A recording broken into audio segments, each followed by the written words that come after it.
Arthur Brooks and Oprah Winfrey come from two very different worlds, but they share a quiet conviction: happiness is not something you stumble upon, it's something you build, deliberately, day by day.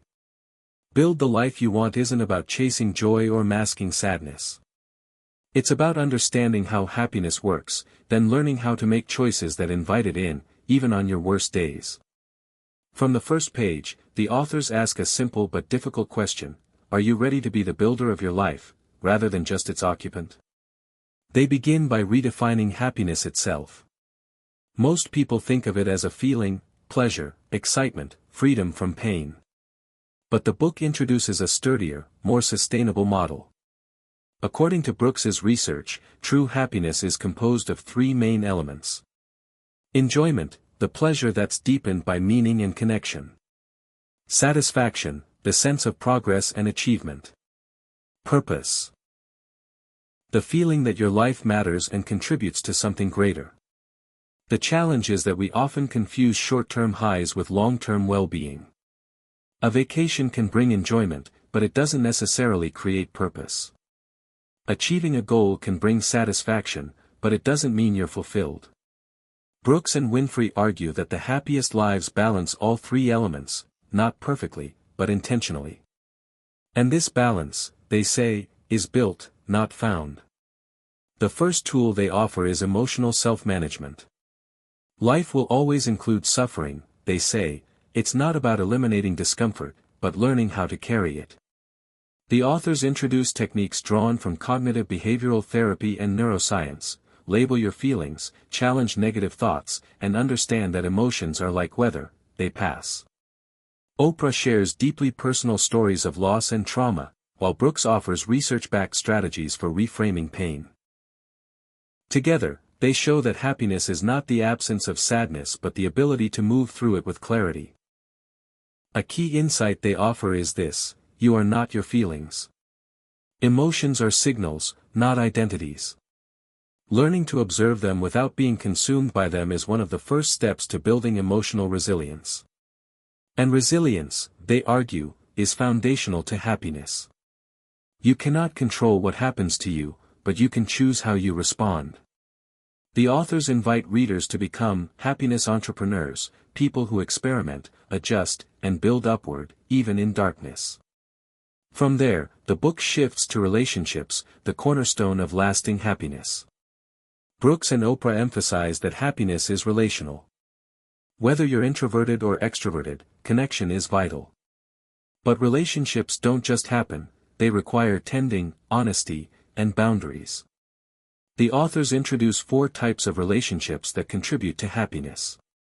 Family, whether by blood or choice, these are your grounding connections. Friendships, people who support you without needing anything in return. Mentors, those who lift you toward your better self. Ments, those you help grow, who give you purpose. They also touch on the loneliness epidemic, how social media, career pressures, and urban living have left many of us feeling disconnected. The antidote, they argue, isn't just more people, but deeper presence with the ones we have. Being seen, and truly seeing others, makes life feel meaningful. The practice of listening, without fixing or judging, is described as a happiness superpower. The book then delves into work, and how it can be either a drain or a source of purpose. Brooks argues that your job doesn't need to be your passion, but it should align with your values. He introduces the concept of earned success, the satisfaction that comes from effort, progress, and meaning. Oprah adds her own philosophy: your job is not just what you do, but how you show up in doing it. Even a small job, done with care and service, can become a calling. Purpose doesn't have to be grand. It's not always starting a charity or writing a novel. Sometimes, it's showing up every day for your family, or creating beauty in a corner of your community. The authors show how purpose can evolve with age, how it can be lost and found again, and how it often begins not with clarity, but with curiosity. Follow what lights you up. Experiment. And when it stops lighting you up, try again. Throughout the book, they return to the idea of agency. Happiness doesn't just happen to you, you have to build the conditions that allow it. And building requires honesty. You need to ask yourself, what am I chasing? Whose dream am I living? What am I afraid to let go of? These questions can be unsettling, but they're also liberating.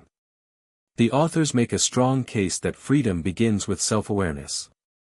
They're also clear about one thing: you won't always feel good, and that's okay. Happiness isn't constant, and it isn't loud. Sometimes it's quiet, like peace after a storm, or stillness in the middle of chaos. The book teaches readers to stop measuring happiness by the absence of pain and start measuring it by the presence of meaning, connection, and progress. Another powerful section is about comparison. In a world of constant digital exposure, it's easy to believe others are happier than you. Brooks offers a practical strategy called comparison cleansing. A way of training your brain to look inward for value rather than outward for validation. Oprah adds that success without self-trust is never satisfying. Knowing who you are, and what truly matters to you, is the deepest form of success there is. The book ends with a simple but profound message: you already have the tools.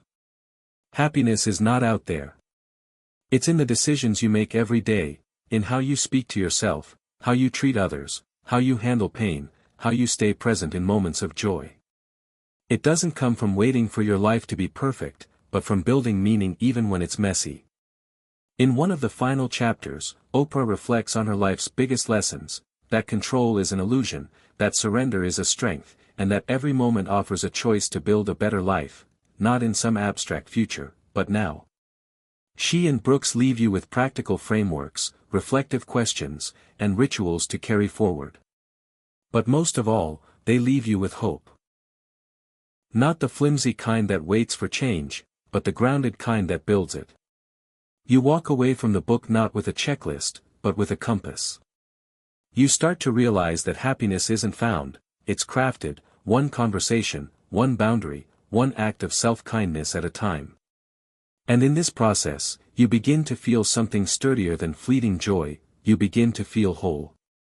Not because your life is flawless, but because you are living it on purpose.